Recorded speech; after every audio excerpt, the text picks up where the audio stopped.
भक्तजनों, आज आवश्यकता है कि हमारे भीतर भी उस भगवान को पाने की ऐसी जिज्ञासा जन्म ले, चाहे वो आध्यात्मिक क्षेत्र है या फिर सामाजिक। दोनों क्षेत्रों में सफलता का जो सूत्र है वो जिज्ञासा और ज्ञान है। जिज्ञासा होगी तभी ज्ञान को प्राप्त कर हम अपने जीवन का कल्याण कर पाएंगे।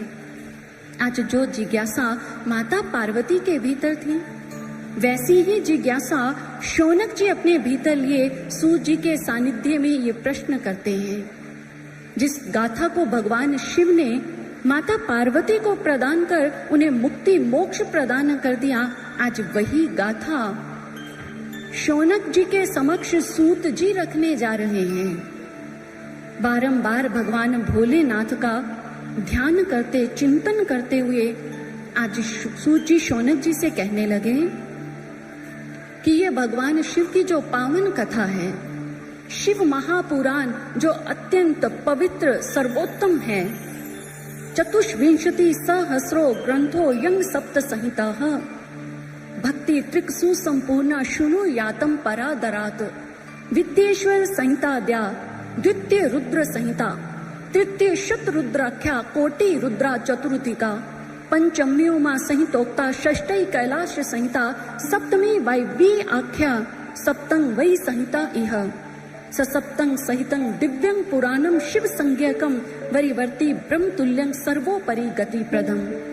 ये जो 24,000 श्लोकों वाला ये जो पावन पवित्र शिव महापुराण ग्रंथ है, इसके अंदर 7 संहिताएं हैं जो भक्ति ज्ञान वैराग्य को प्रदान करने वाली हैं। जिस समय एक व्यक्ति प्रभु की इस पावन कथा को विस्तार से श्रद्धा के साथ श्रवण करता है, वह इस संसार सागर से पार हो जाता है। एक व्यक्ति तभी तक इस संसार के अंदर भटकता रहता है जब तक उसे यह प्रभु की पावन कथा श्रवण करने को नहीं मिलती। एक पापी का पाप तभी तक बना रहता है जब तक वो इस कथा रूपी मणि को अपने जीवन में धारण नहीं कर लेता है। इस कथा रूपी मणि को धारण करने पर ही विंदु व उसकी पत्नी चंचुला दोनों ही पापों से वो मुक्त हो गए, जिसका वर्णन शिव महापुराण के महात्म्य में आता है। आइए हम सभी भी वह गाथा श्रवण करते हैं। कहते हैं कि समुद्र के निकटवर्ती प्रांत में बाष्कल नामक एक गांव था, जिसके अंदर रहने वाले लोग वैदिक धर्म से विमुख होकर पाप के अंदर संलग्न रहने लगे। बाष्कल का यूं तो भक्तजनों अर्थ है वीर योद्धा, लेकिन उस गांव के अंदर रहने वाले जो लोग थे, यूं तो वो शस्त्र धारण करते थे, लेकिन शास्त्रों के बताए अनुसार योद्धा वो होता है जो अपने विकारों के ऊपर काबू पा लेता है, जो अपने विकारों को जीत लेता है। लेकिन अपनी काम वासनाओं विकारों के हाथों पराजित हुए बाष्कल गांव के अंदर रहने वाले लोग कायर लोग थे। उनके जीवन में भक्ति पूजा पाठ ज्ञान जप तप इत्यादि का कोई स्थान नहीं था।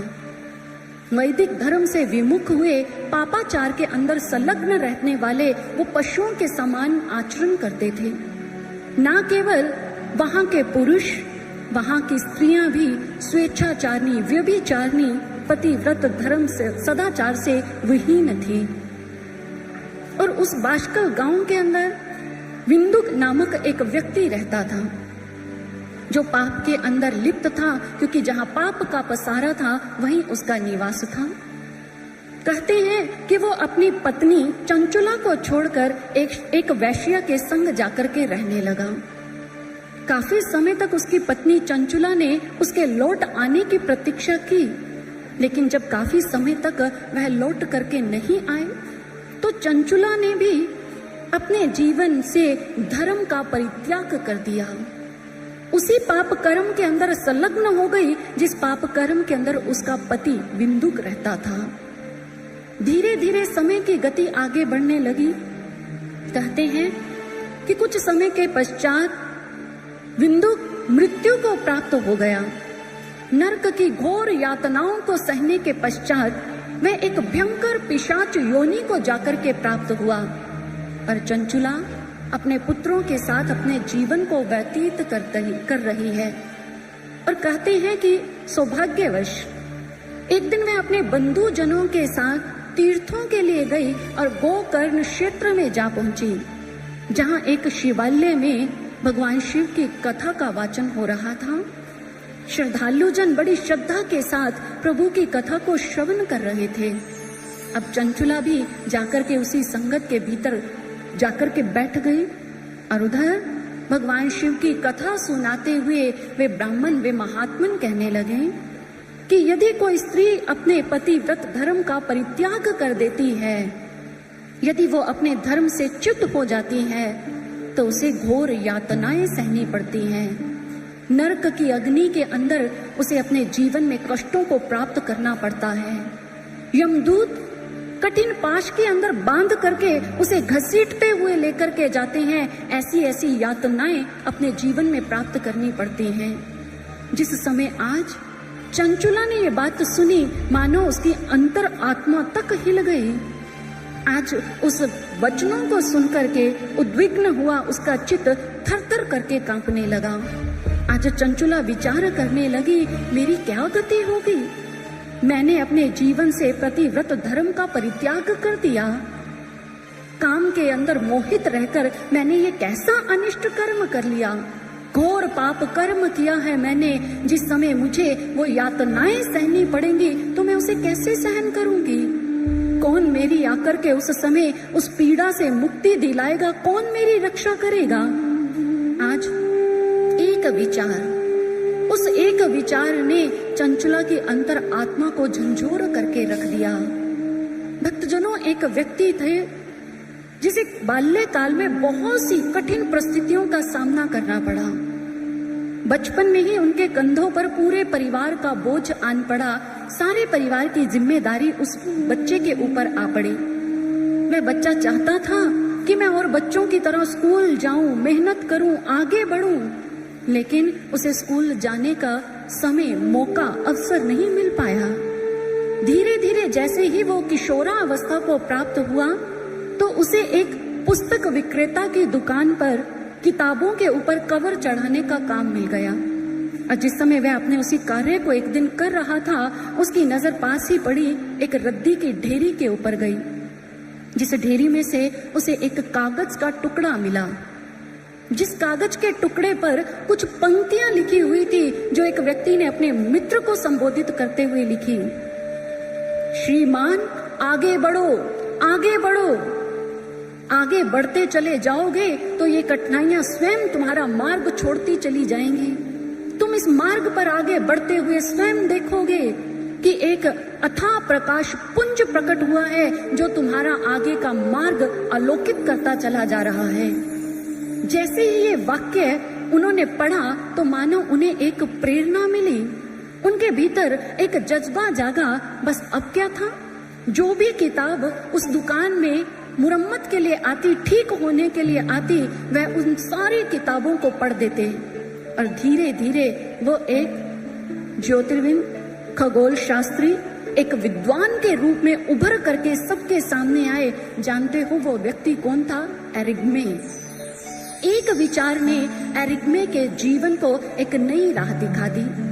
ठीक ऐसे ही आज भक्तजनों, एक ही विचार ने आज चंचुला की अंतर आत्मा को हिलाकर रख दिया। आज चंचुला के जो धूमिल हो चुके संस्कार थे, उस गोकर्ण क्षेत्र के अंदर आकर जो संतों के द्वारा जिए जाने वाले सत्य ज्ञान का प्रकाश को पाकर के वो पुनः प्रकाशित होने लगे। उसे अपने द्वारा किए जाने वाले कर्मों के ऊपर पश्चाताप होने लगा। क्या उचित है, क्या अनुचित है, ऐसा विवेक जागृत हो गया और पश्चाताप की अग्नि में जलकर वो विलाप करने लगी। पश्चाताप एक ऐसी अग्नि है जिसके अंदर भक्तजनों सारे पाप जलकर के राख हो जाते हैं। एक व्यक्ति जिस वातावरण के अंदर उठता है, बैठता है, उसका प्रभाव उसके मन, उसके सोच, उसके विचारों के ऊपर पड़ता है। ये केवल मात्र एक कोरी कल्पना नहीं है। इतिहास के अंदर एक घटना आती है। श्रवण कुमार का आपने नाम सुना होगा, जो मातृ पितृ भक्त हुए। जिसका नाम सुनते आज माता पिता की इच्छा होती है कि हमारा पुत्र भी श्रवण कुमार के जैसा आज्ञाकारी हो। कहते हैं कि जिस समय श्रवण कुमार के माता पिता ने तीर्थाटन की इच्छा व्यक्त की, तो श्रवण कुमार अपने माता पिता की इच्छा को पूर्ण करने के लिए कांवर में बिठाकर कंधे पर उठाकर के चल दिया। बहुत लंबी यात्रा को उसने पैदल तय किया, लेकिन एक जगह ऐसी आई जहां पर उसने अपने माता पिता का तिरस्कार किया, कांवर को कंधे से उतार करके फेंक दिया और कहने लगा, मुझसे अब ये और बोझ नहीं उठाया जाता, मैं ये और अधिक संघर्ष नहीं कर सकता हूँ। इतना कहकर श्रवण कुमार जैसे ही आगे बढ़े, उनके माता पिता स्वयं को घसीटते घसीटते उसके पीछे चल दिए। कुछ ही दूरी पर गए थे, कुछ ही रास्ता आगे गए कि श्रवण कुमार के मन में पुनः माता पिता के प्रति वो जो भाव था वो जागृत हो गया और अपने कर्म के ऊपर पश्चाताप करते हुए वे अपने माता पिता के श्री चरणों में गिरकर फूट फूट करके रोने लगा और क्षमा याचना करने लगा। श्रवण कुमार के पिता ने अपना हाथ उसके मस्तक पर रखा और कहने लगे कि पुत्र, जिस स्थान के ऊपर ये घटना घटित हुई वह स्थान मय दानव का था। जो मय दानव ने अपने माता पिता को वहां बंदी बनाकर रखा और उन पर कितना ही अत्याचार किया। ये वही संस्कार उस भूमि के अंदर रचे बसे हुए थे, जिसका प्रभाव जब तुम्हारे मन पर पड़ा तो तुम ये अनिष्ट कर्म कर बैठे। तुम्हारा इसमें कोई दोष नहीं था। भक्तजनों, एक व्यक्ति के जैसे विचार, जैसे कर्म होते हैं, उसकी वैसी ही तरंगे उस वातावरण के अंदर अपना प्रभाव डालती हैं। आचार्य चाणक्य जी कहते हैं, गुण वदाश्रय निर्गुणो अपि गुणी भवति। जिस प्रकार से पारस का सानिध्य पाकर के एक जो लोहा है वो कंचन हो जाया करता है, ठीक ऐसे ही श्रेष्ठ तरंगों के प्रभाव में आकर के ही एक व्यक्ति की जो दुष्प्रवृत्तियां हैं, दुर्विचार है, वो समाप्त होते हैं और उसके अंदर सद्गुणों का प्राकट्य होता है, तरंगों का विशेष प्रभाव होता है। और इसी बात को आदि गुरु शंकराचार्य जी के आंखों देखी एक घटना सिद्ध करती है। दक्षिण भारत के श्रृंगेरी में उन्होंने क्या देखा? गर्मी के दिन थे, सूर्य अग्नि उगल रहा था, जिसके कारण जो नदी किनारे जो पत्थर था वो तप रहा था। दो मेंढक उछलते कूदते जैसे ही उस पत्थर पर आकर के बैठे तो ताप को ना सहने के कारण जैसे ही वो वहां से जाने लगे, आदि गुरु शंकराचार्य जी ने देखा कि एक विषैला सर्प अपना फन फैलाकर उस पत्थर के पीछे आकर के बैठ गए। देखते ही देखते क्या हुआ, डंक मारने की जगह फन की छाया जो तले बैठे मेंढक थे वो वहां पर उस छाया का आनंद मानने लगे। कुछ समय वहीं पर व्यतीत किया और उसके पश्चात वह उस शिला को छोड़ करके चले गए। सर्प ने भी अपना फन समेटा और वहां से चला गया। आदि गुरु शंकराचार्य जी को ये जानने में देरी ना लगी कि अवश्य ही यहाँ पर श्रेष्ठ तरंगों का प्रभाव है। तब उन्हें ज्ञात हुआ कि एक तत्ववेता ऋषि ने यहाँ बैठकर घोर तपस्या साधना की है, जिसके कारण उस ऋषि की वहाँ ऐसी श्रेष्ठ तरंगे हैं जिस तरंगों के प्रभाव के कारण उस विषैले सर्प ने अपनी प्रवृत्ति का परित्याग कर दिया और प्रेम और सौहार्द जैसे गुण को अपने जीवन में धारण किया। भक्तजनों, केवल यही प्रमाण नहीं है, एक व्यक्ति का जैसा व्यक्तित्व होगा वैसी ही उसकी तरंगे आसपास के वातावरण में तैरती हैं। साइकोमेट्री सिद्धांत के अनुसार कहा कि एक व्यक्ति जिस समय किसी वस्तु को स्पर्श करता है तो उसके विचार जो है तरंग के रूप में उस वस्तु पर अपना प्रभाव डालते हैं। इस ईथर सिद्धांत के बल पर डॉक्टर जॉनसन ने धार्मिक स्थलों की पवित्रता को सिद्ध किया। उन्होंने कहा कि महापुरुषों के भीतर से जो निकलती आध्यात्मिक तरंगे हैं, सकारात्मक विचार, जो ऊर्जा है, उसके कारण उनका जो निवास स्थल है वो तीर्थ बन जाया करता है, वो तीर्थ कहलाता है। जैसा व्यक्ति का व्यक्तित्व होता है वैसी ही तरंगे प्रस्फुटित होती हैं। यदि एक साधारण मानव से तरंगे प्रस्फुटित होती हैं, आप सोचकर विचार करके देखिए कि महापुरुष जो आध्यात्मिक ऊर्जा का पुंज हुआ करते हैं, जो सकारात्मक विचारों का स्रोत हुआ करते हैं, उन महापुरुषों से निकलने वाली जो तरंगे हैं वो कितनी प्रबलतर होती होंगी, कितनी श्रेष्ठ होती होंगी। और उन्हीं श्रेष्ठ तरंगों के सानिध्य को पाकर के ही भक्तजनों एक व्यक्ति की जो पाप हैं, जो बुरे कर्म संस्कार हैं, दुष्प्रवृत्तियां, दुष्विचार वो समाप्त होते चले जाते हैं और वो सद्विचारों को, ऐसे श्रेष्ठ विचारों को उस प्राप्त करता है, उसके पुण्य कर्म संस्कार उदित हो जाया करते हैं। ऐसी महापुरुषों की श्रेष्ठ तरंगे हुआ करती हैं जिससे मानव का तन मन सब कुछ पावनता पवित्रता को प्राप्त करता है। इसीलिए सद्गुरु के उस श्री स्थल को, उनके श्री चरणों में कोटि कोटि नमन अर्पित करते हुए सद्गुरु की महिमा गाते, उस स्थल की महिमा गाते क्या कहा, आइए श्रवण करते हैं।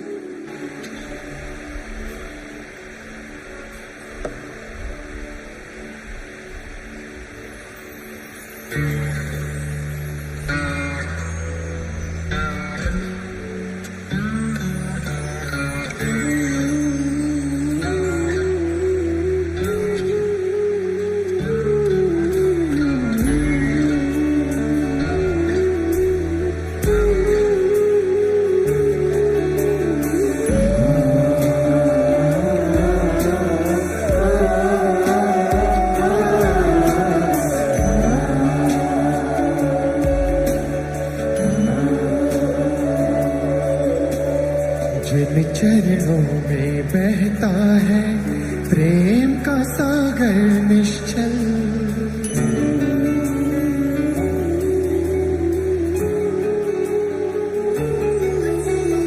जिन चरणों में बहता है प्रेम का सागर निश्चल, दिव्य तरंगे सत्पुरुषों की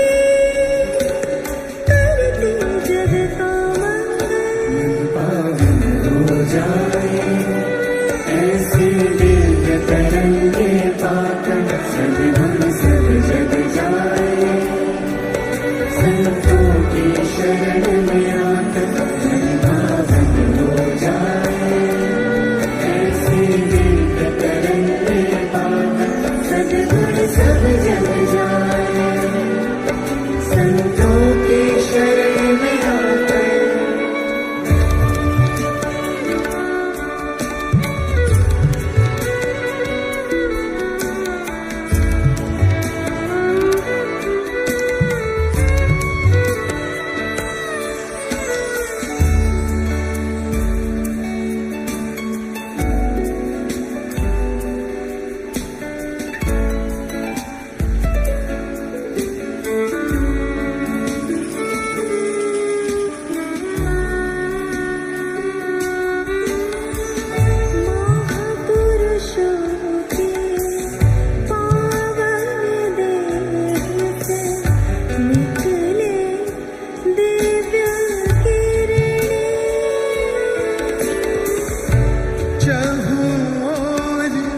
करुणा दृष्टि के बहते शीतल झरने,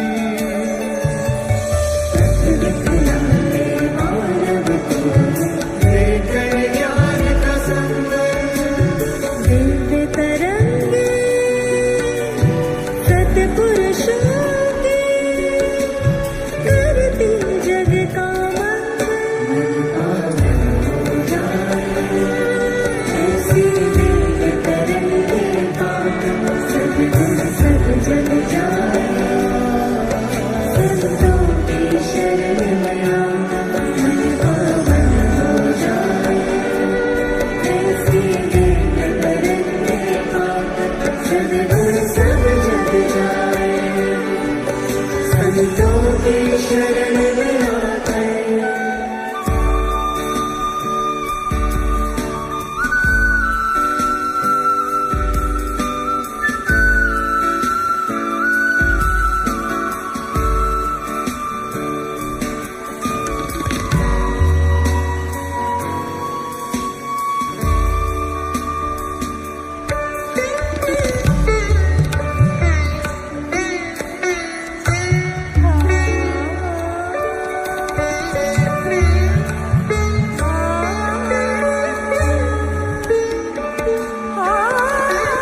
व्यक्ति के जीवन में संत के संग का बहुत महत्व है। हमारे ये महापुरुष, हमारे ये समस्त धर्म ग्रंथ यदि संत की शरण में जाने की बात करते हैं तो थोड़ा विचार करके देखिए, क्यों कहते हैं कि एक बार माता सीता ने प्रभु श्री राम जी से प्रश्न किया कि प्रभु, संत के सानिध्य में बैठने से क्या लाभ है। तब प्रभु श्री राम जी ने कहा कि जानकी, जिस प्रकार सूर्य की रोशनी में बैठने पर सूर्य की किरणें स्वतः ही पूरे शरीर में रोम रोम में प्रवेश कर जाती हैं, ठीक ऐसे ही संत के सानिध्य में बैठने पर उनकी कृपा, उनकी ऊर्जा स्वतः ही हमारे अंतर मन में उतरकर, रोम रोम में उतरकर हमें लाभ पहुंचाती है। संत का सानिध्य प्राप्त करने पर ही भक्तजनों, उनकी कृपा रूपी तरंगों को प्राप्त करने पर ही हमारे मन की जो जड़ता है वो समाप्त होती है। जाड्यं धियो हरति सिंचति वापि सत्यम, मानो नतिंग दिश्यति पापम पाक्रोति, चेतः प्रसादयति दिक्षु तनोति कीर्तम, सत्संगत कथ्य या किंग न करोति पुंसाम। अर्थात सत्संग ही, संत का संग ही एक ऐसा माध्यम है जिसे प्राप्त करके हमारे भीतर के विकार समाप्त होते हैं। हमारे भीतर ईश्वर को पाने के लिए प्रेम जागृत होता है। हम ईश्वर को पाने के लिए व्याकुल होकर, व्यग्र होकर के आगे बढ़ पाते हैं। विवेक की प्राप्ति होती है, अमृत की प्राप्ति संतों का संग करने पर ही होती है। इसलिए हम अपने जीवन में एक तत्ववेता, महापुरुष का संग, का संत का संग प्राप्त करें। भक्तजनों, किसी ने बहुत सुंदर ये पंक्तियां कही, संग ना करो राजा का, ना जाने कब रुला दे। संग करो संत का, क्या पता कब हरि से मिलवा दे, क्या पता कब हरि से मिलवा दे। संतों के संग को प्राप्त कीजिए, ना जाने कब हरि की प्राप्ति करवा दे। आज ये सौभाग्य चंचुला का था कि उसे अपने जीवन में एक ऐसे तत्ववेता ब्राह्मण का, संत का संग मिला। आज जैसे ही उन्होंने प्रभु की कथा को समाप्त किया, जो श्रद्धालु गण थे वो अपने अपने निवास स्थल की ओर प्रस्थान करने लगे, तो चंचुला एकांत में जाकर के उन ब्राह्मण देव से मिली। कहने लगी कि हे ब्राह्मण देव, आपके आज वैराग्यपूर्ण इस उपदेश को सुनकर के मेरे मन में संसार के प्रति वैराग्य जाग गया है। मुझे अपने किए गए पाप कर्म के ऊपर गलानी है। मैंने अविवेकी होकर के अपने धर्म का परित्याग करके जिस पाप का आचरण किया है, उसके कारण मेरी कैसी घोर गति होगी।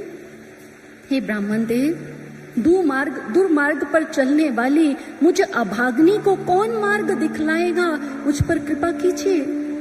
जिस समय वह यमदूत मुझे यातनाएं प्रदान करेंगे, उस समय मेरी रक्षा कौन करेगा। मैं आज अभागिनी आपकी शरण में आई हूँ, मुझे अपनी शरण में लेकर के मेरा उद्धार कीजिए। इस पीड़ा से मुझे मुक्ति दिलाइए, मुझे इस पीड़ा से मुक्ति दिलाइए। आज जैसे ही चंचुला ने ऐसी प्रार्थना की, ब्राह्मण देव ने आज चंचुला के मस्तक पर हाथ रखा और उसे उठाते हुए कहने लगे, भगवान शिव की इस पावन कथा को सुनकर के आपका जो चित्त है वो निर्मल हो गया है। अपने किए गए पाप कर्मों के प्रति जो पश्चाताप हो रहा है, उसके कारण आपके हृदय की शुद्धि हो गई है। इसलिए जिस प्रभु की कृपा से आपको अपने कर्मों का ऐसा बोध हुआ, उस प्रभु की ही तत्व स्वरूप का आज मैं आपको उपदेश कर मुक्ति का मार्ग दिखाता हूँ। और कहते हैं तब भक्तजनों, चंचुला के मस्तक पर हाथ रख करके उन्होंने उनके अंतर घट में भगवान शिव के उस तत्व स्वरूप का बोध करवा दिया। सतगुरु कृपा शुचिता साधुतम, अर्थात आज सतगुरु की कृपा को प्राप्त कर चित्त के शुद्ध हो जाने पर भगवान शिव के उस तत्व प्रकाश स्वरूप का ध्यान करने लगी। और कहते हैं कि उसी परमात्मा के उस प्रकाश स्वरूप का ध्यान करते करते चंचुला सदगति को प्राप्त हुई। जिस समय उसे मृत्यु प्राप्त हुई तो भगवान शिव के गण स्वयं आए और आकर के उसे विमान में बिठाकर भगवान शिव के धाम की ओर ले गए। भगवान शिव के धाम में जाकर आज चंचुला ने भगवान शिव के संग माता पार्वती का दर्शन प्राप्त किया। करोड़ों सूर्य के समान उस दीप्यमान प्रकाश स्वरूप को देखकर आज चंचुला गदगद हो उठी। आज उसका जीवन धन्य हो गया। और कहते हैं कि चंचुला आज वहीं पर रहकर भगवान भोलेनाथ के सानिध्य में माता पार्वती की सेवा में अपने समय को व्यतीत करने लगी। और समय की गति के साथ चंचुला की भक्ति से प्रसन्न होकर माता पार्वती ने आज चंचुला से कहा कि मांगो, तुम क्या वरदान मांगती हो? तुम्हारी भक्ति से प्रसन्न होकर तुम जो चाहोगी मैं तुम्हें वही दूंगी। इधर आज चंचुला करबद्ध हुई, कहने लगी कि मां, आपकी अपार कृपा से मैंने आपके श्री चरणों में ये स्थान प्राप्त किया है। गुरु की कृपा मिल जाने से मेरा जैसे चित्त शुद्ध हुआ, मुझे प्रभु भगवान शिव के तत्व स्वरूप की अनुभूति हुई। यदि आप मुझे देना चाहती हैं तो इतनी कृपा कीजिए। मेरी ही माने पाप कर्मों में लिप्त ना जाने मेरे पति की कैसी गति हो रही होगी, उसके उद्धार का मार्ग प्रशस्त कीजिए। माँ पार्वती चंचुला की बात सुन प्रसन्न हो गई। कहने लगी कि चंचुला, तुम्हारा हृदय उदार भाव से पोषित है, तुम्हारा हृदय विशाल है। जिसने तुम्हारे प्रति ऐसा दुर्व्यवहार किया तुम उसकी सद्गति की कामना कर रही हो। लेकिन यदि आज तुमने ऐसा उदार भाव दिखाया है तो मैं तुम्हारे इस मनोरथ को अवश्य पूर्ण करूंगी। तुम्हारा पति विंदु, जो एक भयंकर पिशाच योनि को प्राप्त किए विद्यांचल पर्वत पर वास करता है, घोर यातनाओं को प्राप्त कर रहा है, उसकी मुक्ति की केवल एक ही युक्ति है, ज्ञान व वैराग्य के साथ भक्ति को प्रदान करने वाली ये प्रभु की पावन कथा। माया के बंधन में बंधा हुआ जीव पशु के समान आचरण करता है। वो संसार में किसी भी प्रकार से बंधन मुक्त नहीं हो सकता। मात्र प्रभु की ये पावन गाथा, प्रभु का पावन यश, वही केवल मात्र उसके समक्ष मुक्ति का मार्ग प्रशस्त कर सकता है। चंचुला करबद्ध कहने लगी, तो माँ, आप ही कोई ऐसा साधन बनाइए जिससे मेरे पति की मुक्ति हो, उन्हें सद्गति प्राप्त हो। और तब आज माता पार्वती ने उसी क्षण भगवान शिव के गण तुम्बरू को बुलाया और उसे बुला करके कहने लगे कि मेरी आज्ञा है, इस चंचुला के संग जाओ, जाकर के विद्यांचल पर्वत पर जो इसका पति बिंदु, जो एक भयंकर पिशाच योनि को प्राप्त है, उसके समक्ष जाकर के प्रभु की पावन कथा को रखो और उसे उस बंधन से मुक्त कर शिव के धाम अपने साथ लेकर के आओ। आज माँ पार्वती की आज्ञा पाकर तुम्बरू नामक गण चल दिया चंचुला के संग उस विद्यांचल पर्वत पर। वहां जाकर के आज उस तुम्बरू भक्त ने क्या किया, पिशाच योनि को प्राप्त उस ब्राह्मण को, उस बिंदु को पाश के अंदर बांध लिया और पाश के अंदर बांध करके उसके समक्ष प्रभु की कथा का वाचन करने लगे। इधर जैसे ही भगवान शिव के गण तुम्बरू के माध्यम से प्रभु की कथा को बांचा जाने लगा, पूरे आसपास के क्षेत्र में ये बात आग की तरह फैल गई। शिव की पावन गाथा को सुनने की लालसा लिए आज ऋषि मुनि जन तीव्र गति से दौड़े चले आ रहे हैं प्रभु की गाथा को श्रवण करने के लिए। समस्त देवता गण अपने अपने रूप को परिवर्तित कर आज प्रभु की उसी पावन गाथा को श्रवण करने के लिए वो भी उस स्थल पर आकर के विराजित हो गए। तुम्बरू गण ने आज भगवान शिव की गाथा को समस्त भक्त जनों के समक्ष पूरे प्रेम के श्रद्धा के साथ रखा। जैसे जैसे शिव महापुराण की एक एक संहिता का वाचन होता गया, उधर जो पिशाच योनि को प्राप्त विंदुक है वो एक एक कर अपने बंधन से, पाप कर्मों से मुक्त होता चला गया। और धीरे धीरे जैसे जैसे प्रभु की कथा समाप्ति की ओर बढ़ती गई, उधर वो पिशाच योनि से मुक्त होकर एक दिव्य पुरुष के रूप में प्रकट हो गया। और आज भगवान भोलेनाथ की ऐसी कृपा को प्राप्त कर चंचुला के संग संग उसके पति विंदुक का भी पार उतारा हो गया, विंदुक का भी कल्याण हो गया। और प्रभु भोलेनाथ की ऐसी कृपा को प्राप्त कर आज उस विद्यांचल पर्वत पर वह विद्यु संग चंचुला, समस्त ऋषि मुनियों का समाज देवतागण, आज तुम्बरुगण सभी मिलकर के भगवान भोलेनाथ की महिमा का गुणगान गाने लगे कि धन्य है प्रभु आपकी महिमा अपार है, देवों के देव महादेव आपकी जय जयकार है। और भोलेनाथ की महिमा गाते क्या सुनाते हैं, आइए हम सभी भी मिलकर के उस सुंदर महिमा गायन को श्रवण करते हैं।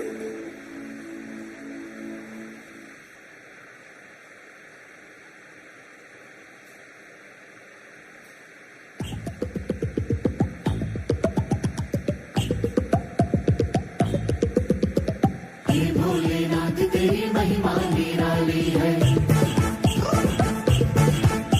अनाथों के नाथ तेरी नंद की सवारी है। हे भोलेनाथ तेरी महिमा निराली, अनाथों के नाथ तेरी नंद की सवारी। हे भोलेनाथ तेरी महिमा निराली, अनाथों के नाथ तेरी नंदी की सवारी है। हे भोलेनाथ तेरी महिमा निराली, अनाथों के नाथ तेरी नंद की सवारी। तेरी महिमा सबसे निराली है। हे महादेव, हे महादेव, हे महादेव, महादेव महादेव शंभो महादेव, हर हर हर महादेव, शंभो महादेव महादेव महादेव, शंभो महादेव, हर हर हर महादेव, शंभो महादेव। तेरी महिमा सबसे निराली है। हे महादेव, महादेव महादेव शंभो महादेव, हर हर हर महादेव, शंभो महादेव महादेव महादेव, शंभो महादेव, हर हर हर महादेव, शंभो महादेव।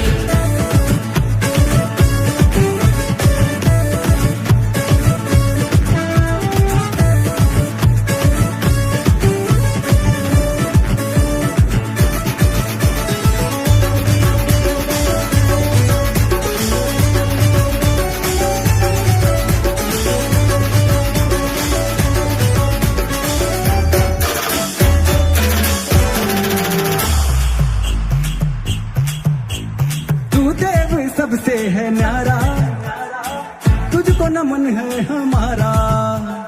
करता तू सबकी रखवाली, देता सबको सहारा। हे नीलकंठ त्रिपुरारी कामारी अघहारी, देवों के देव तूने विपदा टारी। हे नीलकंठ त्रिपुरारी कामारी अघहारी, देवों के देव तूने विपदा टारी। तू देव सबसे है न्यारा, तुझको नमन है हमारा। करता तू सबकी रखवाली, देता सबको सहारा।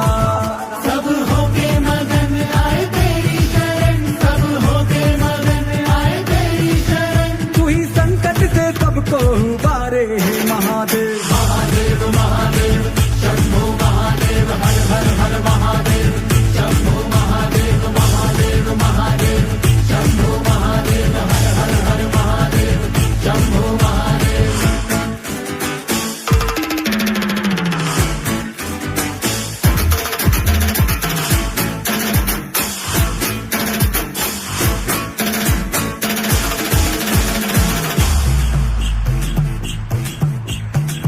झूमे अंबर और नाचे हैं ये धरा, तेरे डम डम डम रूपे भोले बाबा। भोलेनाथ भोलेनाथ बम बम बम भोलेनाथ, बम बम भोलेनाथ, बम बम बम भोलेनाथ। पी लिया प्याला तूने विष पे भरा, पी लिया प्याला तूने विष पे भरा। जग के कल्याण को भोले बाबा। तेरी लहताल संग होके मस्त मलंग, तेरी लहताल संग होके मस्त मलंग। सारा जग जय जयकार लगाए। महादेव, महादेव महादेव शंभो महादेव, हर हर हर महादेव, शंभो महादेव महादेव महादेव, शंभो महादेव, हर हर हर महादेव, शंभो महादेव महादेव महादेव, शंभो महादेव, हर हर हर महादेव, शंभो महादेव महादेव महादेव महादेव महादेव महादेव महादेव महादेव महादेव।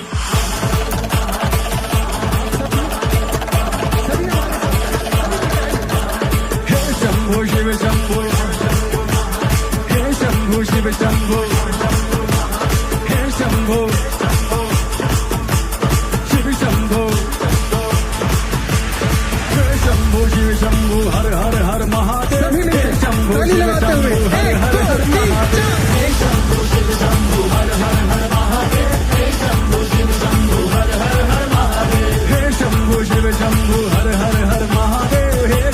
शिव शंभु हर हर हर महादेव। हे शंभु शिव शंभु हर हर हर महादेव। हे शंभु शिव शंभु हर हर हर महादेव। हे शंभु हे शंभु हे शंभु हे शंभु। तब बेबहूत है मुंड मार सांपों में हार और बात चाल तुझे देख के होता है निहाल रे संसारा। हे शंभु हे शंभु हे शंभु हे शंभु।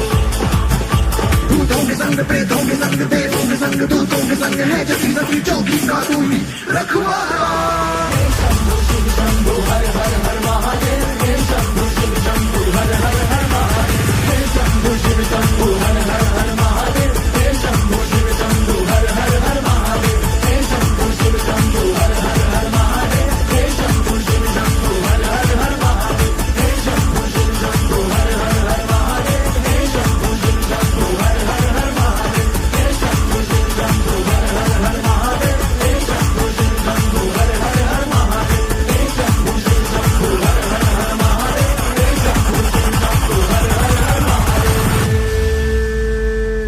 हर हर महादेव, हर हर महादेव। हर हर महादेव। आज भोलेनाथ की कृपा को पाकर विंध्युक का कल्याण हुआ, वह भी शिव धाम को जाकर के प्राप्त हुआ।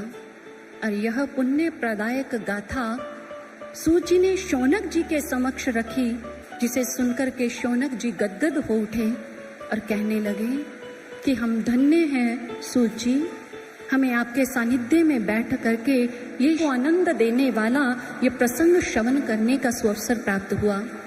आपका इस यज्ञ में आना निष्प्रयोजन नहीं था, हमारे कल्याण के हेतु ही भगवान शिव ने आपको हमारे समक्ष भेजा है।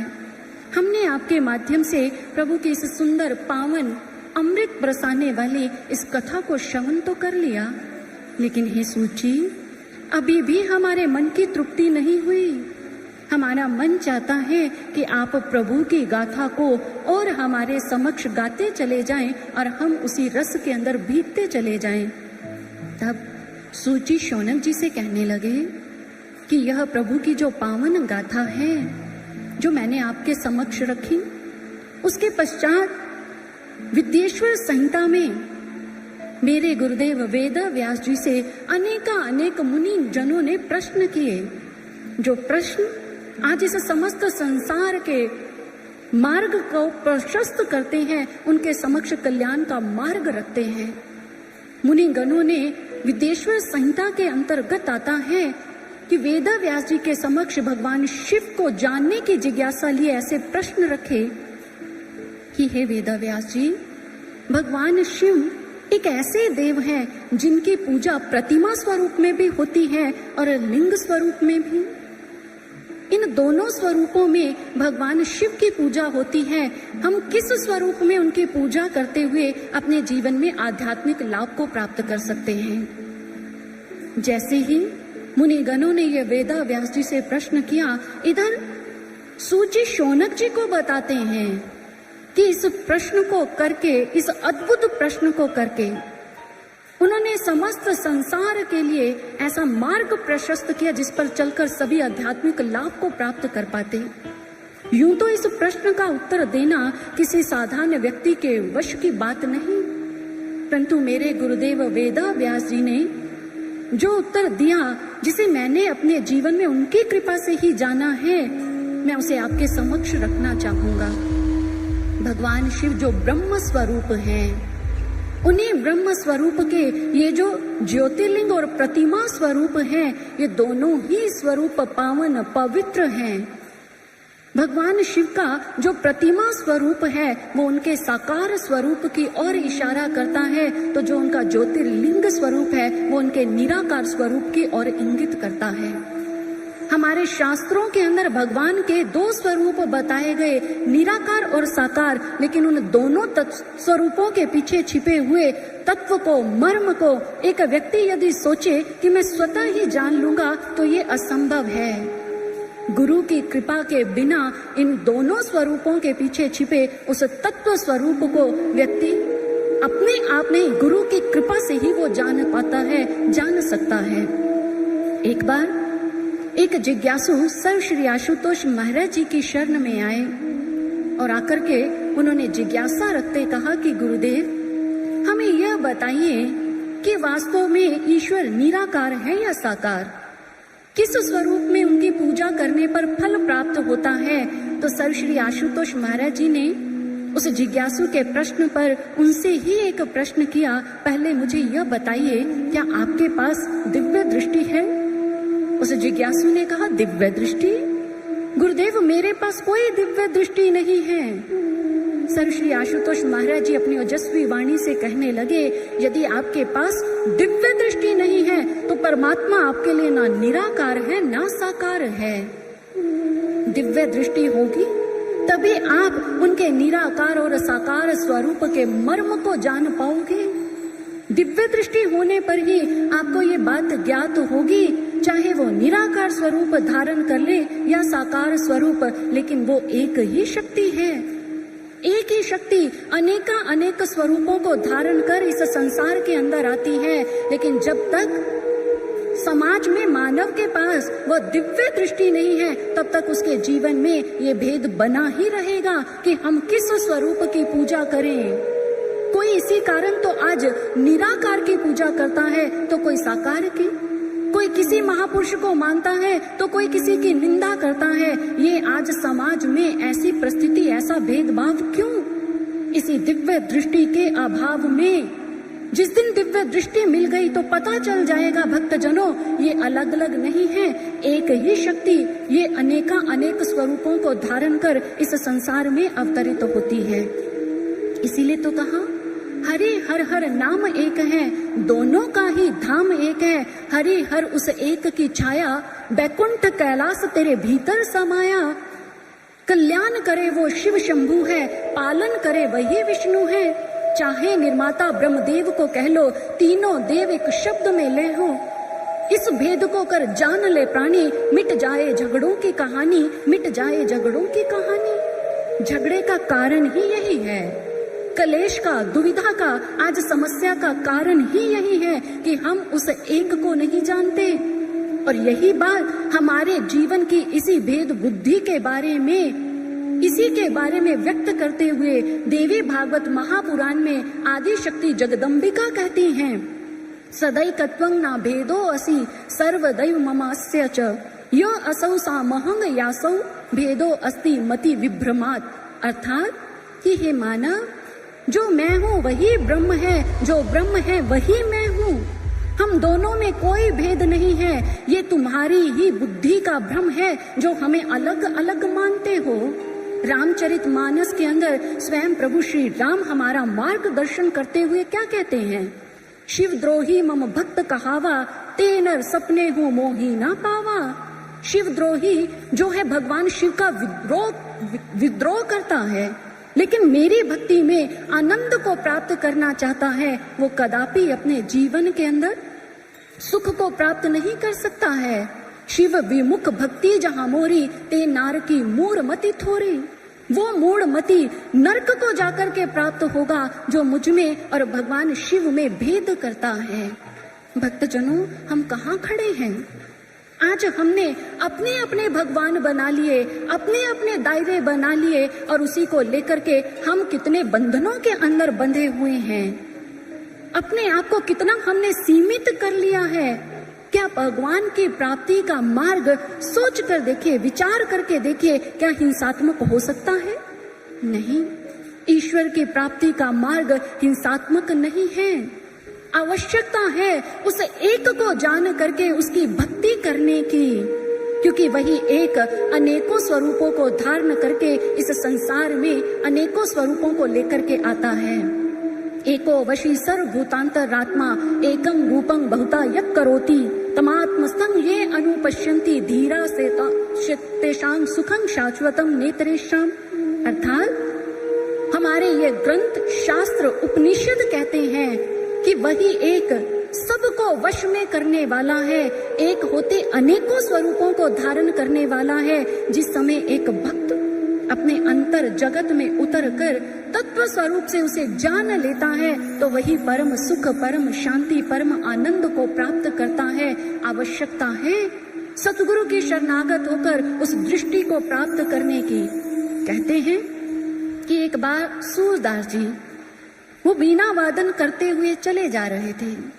हरि की मस्ती में मग्न हुए झूमते चले जा रहे थे कि एकाएक उनके कानों में कुछ उन्हें आवाजें सुनाई दी, जिसे सुनकर के वो वहीं पर उन्होंने अपनी गति को स्थिर कर लिया। और जिस समय ध्यान से उस ध्वनि को सुना तो उन्हें पता चला कि दो लोग आपस में विवाद कर रहे हैं, और विवाद का विषय क्या है? ईश्वर।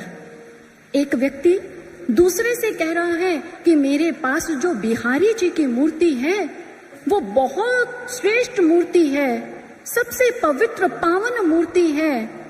ये जो मेरे पास बिहारी जी की मूर्ति है ये सैकड़ों वर्ष पुरानी मूर्ति है, जिसमें साक्षात स्वयं बिहारी जी आकर के वास करते हैं। तो दूसरा कहने लगा, अरे होगी सैकड़ों वर्ष पुरानी तुम्हारी बिहारी जी की मूर्ति, लेकिन है तो किसी इंसान के हाथों से ही बनाई ना। जो मेरे पास कृष्ण कन्हैया की मूर्ति है वो तो धरती की गोद फाड़ करके निकली है, इसलिए मेरे पास जो प्रभु की मूर्ति है वो तुम्हारी मूर्ति से कहीं उत्तम, कहीं श्रेष्ठ है। जैसे ही ये विवाद सूरदास जी ने सुना, वो अपनी खड़ताल के साथ ताल मिलाकर खिलखिला करके हंस दिए। पास ही खड़े एक व्यक्ति ने जिस समय उन्हें हंसते देखा, कहने लगा, सूरदास जी क्या हो गया? आप ऐसे माहौल में भी आपको मस्ती सूझ रही है, हंसी सूझ रही है? सूरदास जी कहने लगे, हंसू ना तो क्या करूं? मुझे लगता था कि केवल मात्र मैं ही नेत्रहीन हूं, लेकिन मुझे क्या पता था कि ये समाज नेत्रहीनों से भरा पड़ा है। फर्क सिर्फ इतना है कि मैं इन चर्म चक्षुओं से अंधा हूं, लेकिन ये जो संसार है वो ज्ञान चक्षु से नेत्रहीन है। यदि संसार के पास वो ज्ञान चक्षु होता तो वो जान जाते कि जो मेरे बाल गोपाल हैं, मेरे कृष्ण कन्हैया, वो मेरे बिहारी, वो अलग अलग नहीं, वो तो एक ही है। हर एक प्रतिमा के अंदर उनका एक ही स्वरूप, तत्व स्वरूप से वो विद्यमान है। और उस स्वरूप को जानने के लिए भक्तजनों आज समाज को ज्ञान नेत्र की आवश्यकता है। ज्ञान नेत्र समादाया उद्रे ध्वनि वत्परम निष्कलं निशांतम तद ब्रह्मा मिति समृतम। अर्थात जिस प्रकार से एक अग्नि का मंथन करने पर उसमें से अग्नि प्रज्वलित होती है, ठीक ऐसे ही ज्ञान नेत्र के जागृत होने पर हमारे अंतर्घट में वो पर ब्रह्म सत्ता, वो ब्रह्म सत्ता, वो तत्व स्वरूप ज्योति प्रकाश स्वरूप में हमारे भीतर जाज्वल्यमान होती है। आवश्यकता है तो ऐसी दृष्टि को प्राप्त करने की, जिसे प्राप्त करके हमारी अज्ञानता के सारे पर्दे हट जाएंगे। साधो सो सतगुरु मोहे भावे, पर्दा दूर करे अखियन का निज दर्शन दिखलावे। ऐसे सतगुरु की तलाश कीजिए जो आपके उस ज्ञान नेत्र को उजागर करके उस एक को आपके भीतर में जना दे, जिस एक को जानकर सारी दुविधाएं, सारे भ्रम आपके समाप्त हो जाएंगे। आवश्यकता है कैसे संत सतगुरु की। आइए एक ऐसा ही संदेश देती ये जो वाणी, ये जो प्रस्तुति है आपके समक्ष एक भजन के माध्यम से रखते हैं। आइए श्रवण करते हैं।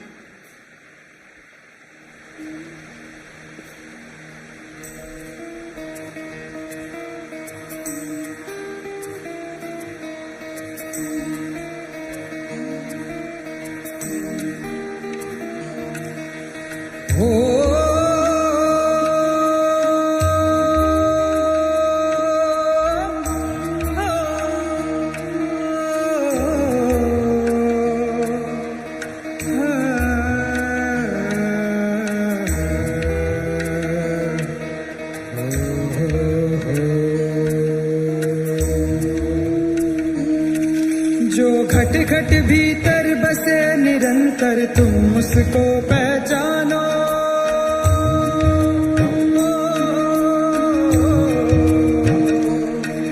जो घट घट भीतर बसे निरंतर तुम उसको पहचानो। अब तो सुध लो ना जानो रे साधो, उसको जानो, उसको जानो रे साधो, उसको जानो, उसको जानो रे साधो, उसको जानो, उसको जानो रे साधो, उसको जानो।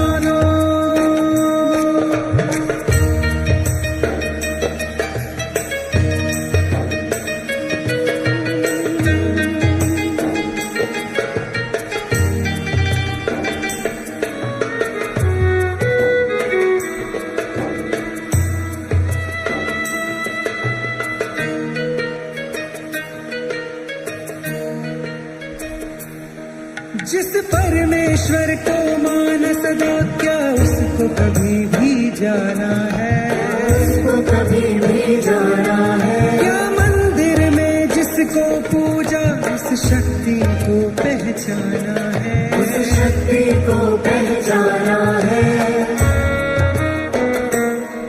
जिस परमेश्वर को मानो सदा, क्या उसको कभी भी जाना है। क्या मंदिर में जिसको पूजा उस शक्ति को पहचाना है। व्यर्थ समय मत खो देना, यूं व्यर्थ समय मत खो देना। अंतर में प्रभु को जानो, अब तो सुध लो नादानो। रे साधो उसको जानो, रे साधो उसको जानो, उसको जानो। रे साधो उसको जानो।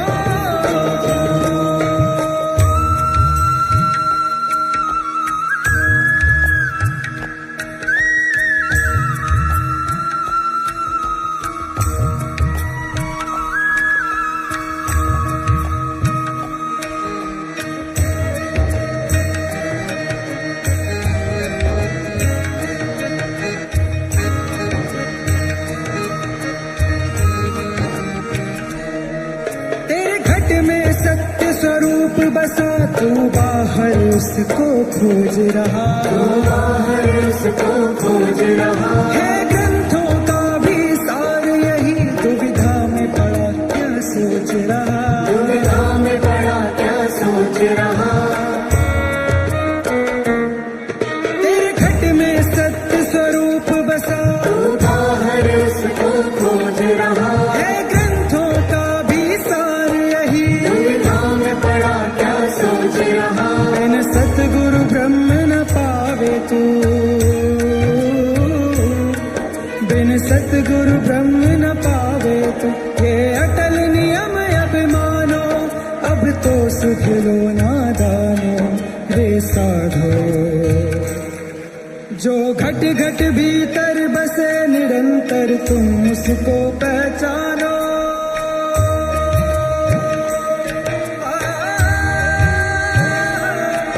जो घट घट भीतर बसे निरंतर, तुम उसको पहचानो। अब तो सुध लो नादानो। रे साधो उसको जानो,